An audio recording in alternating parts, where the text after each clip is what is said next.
Dear student, आज हमारा जो टॉपिक है बड़ा ही इम्पोर्टेंट टॉपिक है वो, और टॉपिक का नाम है जनरल अकाउंट ऑफ बेसिलेरियो फाइसी। बेसिलेरियो फाइसी जो है एल्गी का एक ग्रुप है। इस ग्रुप में लगभग जो है 10,000 लगभग जो है 16,000 एल्गी आते हैं।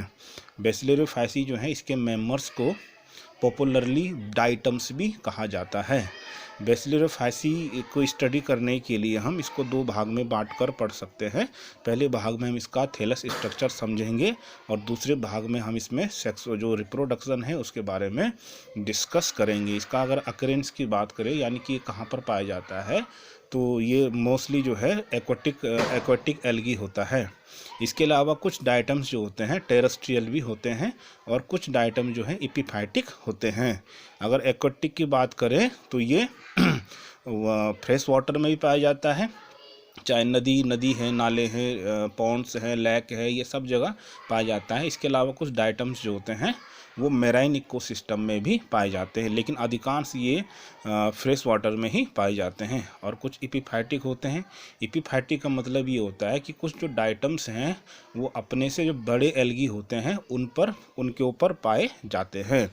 जो इसका थैलस स्ट्रक्चर समझेंगे ये जो है मोस्टली ये है यूनिसेलुलर होते हैं, यानी कि सिंगल सेल्ड होते हैं। लेकिन कुछ डाइटम्स में क्या होता है कि ये आपस में मिलकर क्या बना लेते हैं, एक कॉलोनी बना लेते हैं। और जो है या फिर कुछ डाइटम्स जो है एक के ऊपर एक जुड़ते हुए चले जाते हैं और एक फिलामेंट्स बना देते हैं। ये वास्तविक फिलामेंट्स नहीं होता है बल्कि ये फॉल्स फिलामेंट होता है, इसीलिए इसको बोलते हैं स्यूडो फिलामेंट्स। ठीक है, अब इसका जो थैलस स्ट्रक्चर है इसकी अगर शेप की बात करें तो ये इसमें वेरिएबल शेप होते हैं। ये गोलाकार हो सकता है, ओवल शेप्ड हो सकता है, बोट यानी कि नौकाकार हो सकता है, और ट्रायंगुलर भी हो सकता है। इसकी जो सेल स्ट्रक्चर है उसको हम दो भागों में रखकर पढ़ेंगे। पहला है सेल वॉल और दूसरा है प्रोटोप्लास्ट। तो इसकी जो सेल वॉल होती है, ये इसकी जो सेल है एक चारों ओर से जो है एक बहुत ही रिजिड सेल वॉल से घिरा हुआ होता है और इसकी सेल वॉल को कहते हैं फ्रस्ट्यूल। ठीक, और जो इसकी सेल वॉल है वो उसमें सेलुलोज नहीं पाया जाता है बल्कि उसमें पाया जाता है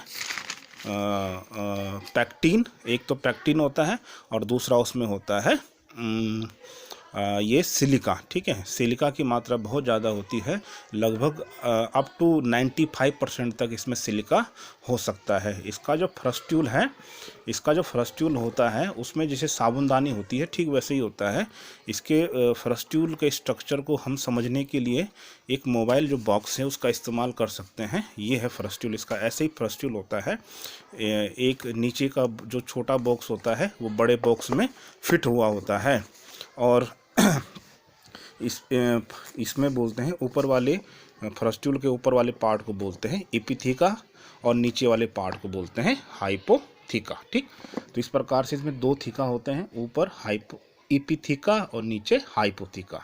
और प्रत्येक थीका में भी फिर दो पार्ट हैं, एक तो अपर मोस्ट पार्ट इसमें जैसे ये पार्ट, और दूसरा होता है इसका कनेक्टिंग बैंड। ठीक है, तो थीका के कितने पार्ट हो गए? दो। प्रत्येक थीका में दो पार्ट होंगे, एक ये वाला पार्ट अपर सरफेस और एक कनेक्टिंग बैंड। ठीक, इसमें भी ये पार्ट और दूसरा कनेक्टिंग बैंड। तो इस वाले पार्ट को बोलते हैं बॉल्व। ठीक, तो प्रत्येक थीका में एक बॉल्व होता है और एक होता है कनेक्टिंग बैंड। ठीक, और ये दोनों जो कनेक्टिंग बैंड है ये आपस में एक ऑर्गेनिक मटेरियल से फिट हो जाते हैं और तब इसको कहा जाता है गर्डिल।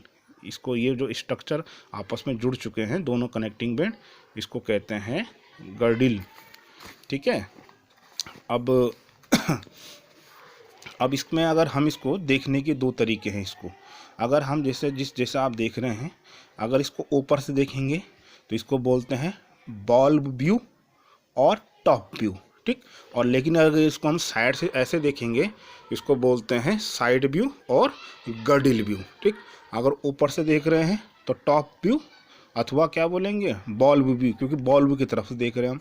और अगर किनारे से देखेंगे तो इसको साइड से देख रहे हैं तो इसको बोल दिया साइड व्यू और गर्डिल व्यू। ठीक, अब जो है फ्रस्ट्यूल जो है इसमें सिमेट्री होती है, सिमेट्री हो भी सकती है और नहीं भी हो सकती है। सिमेट्री के बेस पे ही जो डाइटम्स होते हैं इनको दो ग्रुप में डिवाइड किया गया है। पिनेल्स पहला ऑर्डर है, इसका दो ऑर्डर में डिवाइड किया गया है, पिनेल्स और दूसरा है सेंट्रल्स। ठीक है, जो पिनेल्स होते हैं ये उसका एग्जांपल है पिनुलेरिया। जो पिनेल्स होते हैं वो बाइलेटरल सिमेट्री होती है, द्विपार्श्व सममित होते हैं, जैसे सिमेट्री हम ह्यूमन बींग्स में भी पाई जाती है। बाइलेटरल सिमेट्री का मतलब ये है कि इसको हम केवल एक रेखा से ही हम इसको दो भागों में बांट सकते हैं। और दूसरा ऑर्डर होता है सेंट्रल्स में जो होती है रेडियल सिमेट्री होती है, जैसे कि ये दिखा रखा है, इसका एक मेंबर है साइक्लोटेला। तो यहाँ पर जो है इसको रेडियल सिमेट्री इसलिए कह रहे हैं कि इसकी जो इसका सेंटर पॉइंट है, एक्सिस है, इस एक्सिस से गुजरने वाली किसी भी रेखा से इसको दो बराबर भागों में बांट सकते हैं, जैसे कि मौसम्बी को, है ना। अब जो है किसी डाइटम्स में जो होता है उसके मिड पॉइंट में एक लॉन्गिट्यूडनल स्लॉट होता है, जैसे इसमें दिखाया गया है। ये पिनुलेरिया का क्या है, डायग्राम ड्रॉ किया गया है। इसमें एक लॉन्गिट्यूडनल स्लॉट होता है और इस स्लॉट को बोलते हैं रेफी। इस स्लॉट को क्या कहा जाता है, रेफी कहा जाता है। और रेफी जो होता है उसमें कहीं कहीं पर स्वेलिंग आ जाती है, उभार आ जाते हैं।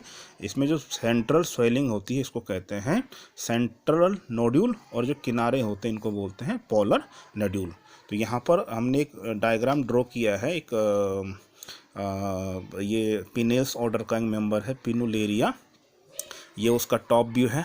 ठीक, अगर हम टॉप व्यू से देखेंगे, जैसे कि मैंने अभी मोबाइल के बॉक्स से भी समझाया था, तो टॉप व्यू देखेंगे तो उसका गर्डिल वाला पोर्शन नहीं दिखेगा। ये हमने दूसरा व्यू ले रखा है गर्डिल व्यू, यहाँ से गर्डिल दिखाई दे रहे हैं, ये देखिए, है ना। तो इस प्रकार से आप, आई होप आपकी समझ में आया होगा। जो इसका नेक्स्ट वीडियो है वो हम बनाने वाले हैं, और वो बनाएंगे हम इसका रिप्रोडक्शन को लेकर। अच्छा, एक चीज़ और भूल गया, इसका प्रोटोप्लास्ट। इसका जो प्रोटोप्लास्ट होता है वो भी एक थिन मेम्ब्रेन से घिरा हुआ होता है, जिसको आप कहते हैं प्लाज्मा मेम्ब्रेन, है ना। इसके अलावा ये यूकैरियोटिक होता है, तो यूकैरियोटिक होगा तो इसमें माइटोकॉन्ड्रिया, गाल्जी बॉडी, ये सारी चीज़ें होंगी, कॉन्ट्रैक्टाइल वैक्यूल होगा। लेकिन इसमें जो मेन चीज़ है इसका क्रोमेटोफोर किसे कहते हैं, क्रोमेटोफोर कहते हैं यदि क्लोरोप्लास्ट में क्लोरोफिल बी नहीं है तो ऐसे क्लोरोप्लास्ट को बोलते हैं क्रोमेटोफोर, है ना। इसका जो मेन पिगमेंट होता है क्लोरोफिल ए, क्लोरोफिल सी और जेंथोफिल। ध्यान देने वाली बात यह है कि इसमें क्या पाया जाता है, क्लोरोफिल सी पाया जाता है और जेंथोफिल भी पाया जाता है। इनका जो कलर होता है इन एल्गी का वो गोल्डन ब्राउन कलर होता है, और वो जो गोल्डन ब्राउन कलर होता है वो होता है जेंथोफिल पिगमेंट के कारण। और जेंथोफिल भी आप जानते हैं कई प्रकार के होते हैं, तो इसमें पाया जाता है फ्यूकोजेंथीन, डाइटोजेंथीन। और इसमें जो मूवमेंट होता है, यानी कि इसमें गमन जो होता है वो होता है ग्लाइडिंग मूवमेंट। जैसे कि जो ग्लाइडर होता है, जैसे ऊपर से आसमान में आपने देखा होगा ग्लाइडर को, तो जैसे ग्लाइडर धीरे धीरे नीचे आता है तो वैसे ही इनमें क्या होता है, मूवमेंट होता है। इनमें जो फ्लैजेला पाए जाते हैं, उनका जो फ्लैजेला होता है वो पाया जाता है केवल एंथीरोजॉइड में। केवल इनका जो मेल गेमिट होता है उसमें ही फ्लैजेला पाए जाते हैं, और वो पाया जाता है, वो टाइप होता है पेंटोनिमेटिक टाइप ऑफ फ्लैजेला। पेंटोनिमेटिक टाइप का मतलब क्या हुआ, इसमें जो फ्लैजेला होता है, माना ये फ्लैजेला है, ये सेल है, इसका एंथीरोजॉइड है, और ये जो फ्लैजेला है, तो इसमें जो फ्लीमर्स होते हैं वो दोनों तरफ पाए जाते हैं।